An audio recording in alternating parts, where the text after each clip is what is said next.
Congress party వాళ్ళు ఇంతకుముందు అయితే ఎన్నికలకు ముందు అనేక హామీలు ఇచ్చారు. 6 గ్యారెంటీలు అని అనేక హామీలు ఇచ్చారు. అయితే ప్రభుత్వంలోకి వచ్చినాక సంవత్సరం దాటినా కూడా దాదాపు దాంట్లో సగం కూడా హామీలు నెరవేర్చలేదు. సో దాని గురించి ప్రతిపక్షాలు అనేక విధంగా విమర్శలు చేస్తున్నాయి. ఈ నేపథ్యంలో నిన్న చేసినటువంటి ఒక మీటింగ్లో పోలీసులతో నిర్వహించిన మీటింగ్లో ఆయన అసహనం వ్యక్తం చేసిండు. అంటే అప్పులు ఎక్కువ అయినాయి, పైసలు పుడతలేవు అని చెప్పి రేవంత్ రెడ్డి గారు అంటారు. పథకాలు ప్రవేశపెట్టినాం కానీ దాన్ని అమలు చేయడానికి ఇబ్బంది అవుతుందని చెప్తారు. సో దీన్ని మనం ఎట్లా తీసుకోవచ్చు? గతంలో కేసీఆర్ గారు నిలువు బడ్జెట్ ఉండే మన రాష్ట్రము దానికి అప్పుల రాష్ట్రంగా తీర్చిదిద్దిండు. ఉన్న ల్యాండ్ ప్రభుత్వ ల్యాండ్ కూడా ఇష్టం వచ్చినట్టు అమ్మి పడేసిండు. అన్ని వాటికి కార్పొరేషన్గా తీసుకొచ్చి దాని మీద అప్పులు మూట నిజంగా పెద్ద ఎత్తున వేసిండు.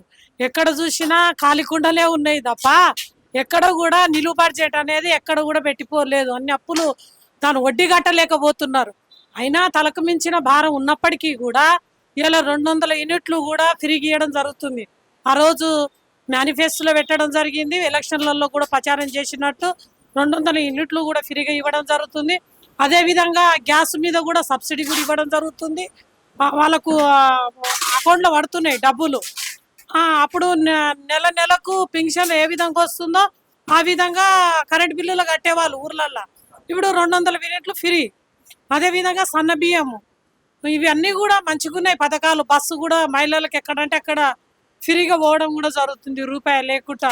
నిజంగా మంచిగా చేస్తే వాళ్ళే ఓర్చుకోలేకపోతున్నారు బీఆర్ఎస్ పార్టీ వాళ్ళు. కానీ నిన్న స్పీచ్ చూసిన వాళ్ళు చాలా మంది అసలు ఏంది ముఖ్యమంత్రి ఇట్లా మాట్లాడుతుండు, మొత్తం చేతులు ఎత్తేసినట్టు మాట్లాడుతుండు, ఏమైనా చేయగలుగుతాడా లేదని అనుమాన పడుతున్నారు. మరి దాని గురించి అనుమానం పడితే మరి ఇవాళ మనము బస్సు ఫ్రీ ఎట్లా అవుతుంది, సన్న బియ్యం ఎందుకు ఇస్తుండు, అదేవిధంగా మనకు 200 యూనిట్లు కరెంట్ ఎట్లా ఫ్రీ వస్తుంది, అదేవిధంగా రుణమాఫీ కూడా చేయడం జరిగింది. 2 లక్షల రూపాయలు ఆయన 1,00,000 కూడా చేయలేకపోయిండు రుణమాఫీ. మళ్ళా రైతు బంధు కూడా వేయడం జరుగుతుంది. మరి ఇవన్నీ ఏ విధంగా చేస్తుండు? వాళ్ళు ఏదో చిన్నదానికి మీరు పట్టుకొని పెద్ద ఎత్తున చేయొద్దు. అసలు ఆయన తీసిన తప్పుడు పని రోజు మీరు మీడియాలో ఇవ్వండి. మీడియా వాళ్ళకు కూడా లెక్క చేయలేదే, ఏం మాట్లాడుతున్నావు కూర్చో అని చెప్పేది కేసీఆర్. ఇప్పుడు మహిళలకు 2,500 అని చెప్పాడు. తర్వాత ముసలోళ్ళ పింఛని అని చెప్పాడు. ముసలోళ్ళ పింఛన్ నేను గెలవంగానే 4,000 రూపాయలు ఇస్తాడు. ముసలోళ్ళకి పింఛన్ ఇవ్వలేదు. రుణమాఫీ అని చెప్పాడు. రుణమాఫీ అందరికీ కాలేదు, కొందరికి అయ్యింది, కొందరు కాలేదు. అదే కాకుండా ఇప్పుడు ఉచిత కరెంట్ అని చెప్పి ఎంతమందికి ఇస్తున్నాడు ఊర్లో? ఏమైనా వస్తే 10 మందికి 20 మందికి వస్తుంది. రేషన్ కార్డులు ఇస్తా అన్నాడు. నేనే ఉన్నా, రేషన్ కార్డు అప్లై చేసుకున్నా, ఇంతవరకు రేషన్ కార్డు నాకు రాలేదు. సన్న బియ్యం అని చెప్పాడు. సన్న బియ్యం ఏముంది, నూకలు వస్తున్నాయి. ఇప్పుడు ప్రభుత్వం ఆర్టీసీ వాళ్ళు ఉన్నారు, ధర్నా చేస్తా అంటున్నారు. నువ్వు ఇయ్యలేదు అని ఎందుకు చెప్తున్నావు? చేస్తా అని చెప్పాలి, 2 రోజులు అవుతుంది అని చెప్పాలి. కానీ సన్న బియ్యం అంటే పేదవాళ్ళకు ఇది మంచి పథకమే, సన్న బియ్యం వస్తున్నాయి, మేము వండుకొని తింటున్నామని కొంతమంది చెప్తారు కదా, దాన్ని ఏమంటారు? ఇప్పుడు నేనే తెచ్చుకున్నాను, నూకలు వస్తున్నాయి. పోయి నేను రేషన్ షాప్ కానీ నేనే తెచ్చుకున్నాను. నూకల బియ్యం అన్నీ నూకలే ఉన్నాయి. ఏమొస్తుంది? ఇప్పుడు ఒక ప్రభుత్వం అనేది చేసే ప్రభుత్వం. కేసీఆర్ ఉన్నాడు, 10 ఏళ్ళు ప్రభుత్వం అధికారం నడిపాడు. ఎవరికొవరికి ఏమేమి పథకాలు ఇచ్చాడు, ఏమేమి వచ్చినాయి? నెలనాడు పింఛన్ వచ్చింది టైంకు, రైతు బంధు వచ్చింది. ఇంతవరకు రైతు బంధు ఇవ్వలేదు. ఏం ప్రభుత్వం నడుపుతున్నాడు? కానీ రేవంత్ రెడ్డి సార్ ఇది ప్రజాప్రభుత్వం, ప్రజాపాలన నిర్వహిస్తున్నాం అంటుండగా మరి లేదు. మహిళలకు ఒక ఉచిత బస్సు పెట్టిండు, మహిళల కోసం పెట్టిండు. బస్సులో కొట్లాడుకుంటారు. ఆ మొగోళ్ళు సీట్ కోసం పైసలు పెట్టి టికెట్ కొనుక్కున్నా కానీ మొగోళ్ళు కొట్టుకుంటారు. ఆడవాళ్ళు మొగోళ్ళు కొట్టుకుంటారు, తన్నుకుంటారు. అట్లా అయిపోయింది ప్రభుత్వం. కానీ అది మంచి ఉద్దేశంతో ఏదైతే మహిళలకు చిన్న చిన్న ఉద్యోగాలు చేసుకోవడానికి కావచ్చు, చిన్న ట్రావెల్ కోసం వాళ్ళకు రూపాయి లేకుండా మంచి పథకమే కదా.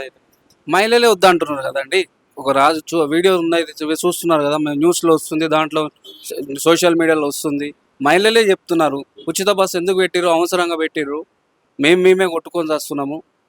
మగవాళ్ళు టికెట్ పెట్టుకొని కూడా పైసలు కొనుక్కొని కూర్చుందామన్నా కూడా డబ్బులు అది సీట్లు దొరుకుతలేవు. అంటే బడ్జెట్ను ఎక్కడ కేటాయించాలో అక్కడ కేటాయించకుండా అనవసరమైన చోట కేటాయించనంటారా? అంతే. ఇప్పుడు ఆయనకు ప్రభుత్వము ఎట్లా నడపాలి, ఏం చేయాలి అనేది నాకు తెలియదు. ఒకసారి మినిస్టర్ చేస్తే ప్రభుత్వం అనేది ఆహ్వానం అనేది ఉంటుంది రేవంత్ రెడ్డికి. ఆయనకు ఒకసారి డైరెక్ట్ వచ్చి సీఎం సీట్లో కూర్చునే వరకు ఆహ్వానం అనేది లేదు. ఇప్పుడు ఎట్లా నడపాలి అనేది చేతులు ఎత్తేస్తే కాదు కదా. అధికారం సీట్లో నీకు పెద్ద పదవి ఇచ్చినారు కాబట్టి దాంట్లో కూర్చొని సార్ చేసే పని చేయాలి. అంటే మొత్తం మీద రేవంత్ రెడ్డి గారు చేతులు ఎత్తేసినట్రా? అంతే అంతే అండి. మరి ఇప్పుడు చేయలేను అంటున్నాను కదా, నేను చేయలేను, నాతో కాదు అని చెప్తున్నాడు కదా. కానీ దీనికి అంతటికి కారణము బీఆర్ఎస్ పరిపాలన అయ్యబట్టి ఇది అంత అయింది అంటున్నారు. మరి దాన్ని ఎట్లా తీసుకోవచ్చు? అంతటి కారణం బీఆర్ఎస్ అంటే బీఆర్ఎస్ చేసింది కదండి. 10 ఏళ్ళు బీఆర్ఎస్ అధికారంలో ఉన్నా కూడా ఈ సాగర్ రింగ్ రోడ్ కూడా గుర్తుపట్టలేకుంటారు. ఇప్పుడు ఊరుకెళ్ళి వచ్చిన వాళ్ళు సాగర్ రింగ్ రోడ్ కూడా గుర్తుపట్టలేరు. అట్లా అధికారంలో ఉన్నా కూడా మా పనులు చేసింది కదా బీఆర్ఎస్ పార్టీ. సో అంటే మరి గతంలో ఉన్న బీఆర్ఎస్ ప్రభుత్వం బాగుందంటారా? ఇప్పుడు ఉన్నటువంటి అంటే ఇట్లా కంపేర్ చేస్తారు దానికి దీనికి? బీఆర్ఎస్ ప్రభుత్వమే బాగుందండి. ఇప్పుడు అయితే కాంగ్రెస్ ప్రభుత్వం అంత బాగాలేదు. అంటే నేను అనేది కాదు, ప్రజలు కూడా అనేది అంటున్నారు. అది అంటే గతంలో ఎప్పుడు లేని విధంగా మేము సన్న బియ్యం రేషన్ బియ్యం ఇస్తున్నాము. తర్వాత ఈ ఆర్టీసీ కావచ్చు, మొన్న రాజీవ్ యువకేశం అని చెప్పి ఒక కొత్త పథకం కూడా పెట్టిండు. ఇప్పుడు ఊర్లో కూడా ఇండ్లు అని చెప్పి ఇస్తున్నాడు. ఊర్లో ఇండ్లు ఎవరికి ఇస్తున్నారు? ఓన్లీ కాంగ్రెస్ నాయకులకు, కాంగ్రెస్ కార్యకర్తలకు వాళ్ళకే వస్తున్నాయి. ఇప్పుడు అదే టీఆర్ఎస్ టీఆర్ఎస్ కార్యకర్త అంటే టీఆర్ఎస్ కార్యకర్తకు ఇల్లు ఇస్తలేరు. ఓన్లీ కార్యకర్తకు, కాంగ్రెస్ కార్యకర్తకు వాళ్ళు అనుకున్న వాళ్ళకు ఇల్లు కేటాయిస్తున్నారు. కానీ మిగతా ప్రజలకు ఎవరికి కూడా కేటాయిస్తలేరు.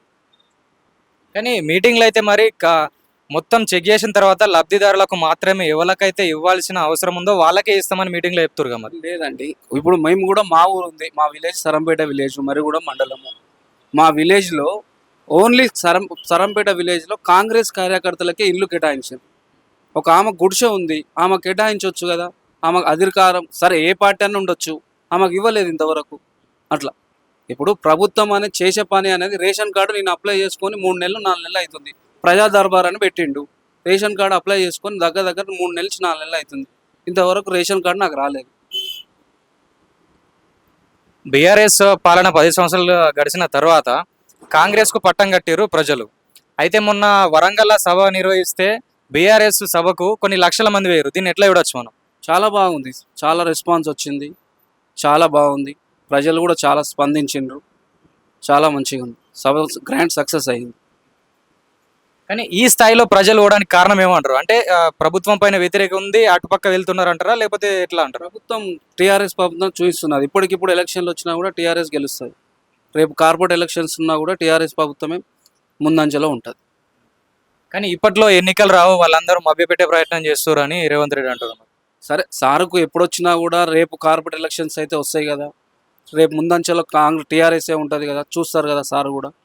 పథకాలు పెట్టేటప్పుడే తెలవాలి అప్పు మనం ఇవ్వగలుగుతామా ఇవ్వలేమా, చేయగలుగుతామా చేయలేమా అని ఇప్పుడు చెప్పటం కరెక్ట్ కాదు కదా. అది కరెక్ట్ అయిన నిర్ణయం కాదు కదా. అంటే ఉద్యోగులతో ఏమంటున్నారంటే ప్రజలకు ఏదైతే పథకాలు అమలు చేస్తామో వాటిని బంద్ చేస్తే మాత్రమే మీకు ఇవ్వాల్సి వస్తుంది, అంటే జీతాలు పెంచడం కావచ్చు అని చెప్పిండు కదా. సో దాని గురించి మరి ఇంతకుముందు ఉన్నటువంటి ప్రభుత్వం అవి ఎట్లా హ్యాండిల్ చేసినాయి అంటారు? ఇప్పుడు బంద్ చేస్తే అనేది ఇంతకుముందు ఇచ్చారు కదా వాళ్ళు, ఇది బంద్ చేసి అది ఇవ్వడం కరెక్ట్ కాదు కదా. ఫస్ట్ పెట్టేటప్పుడే పథకాలు ఇచ్చేటప్పుడే ఇవ్వగలుగుతామా మనం ఇవ్వలేమా, ఇప్పుడు అప్పు పుడతలేదు, అది పుడతలేదు, ఇది పుడతలేదు అంటే ఎట్లయితుంది? అవన్నీ తెలుసుకునే కదా నిర్ణయాలు తీసుకుంది.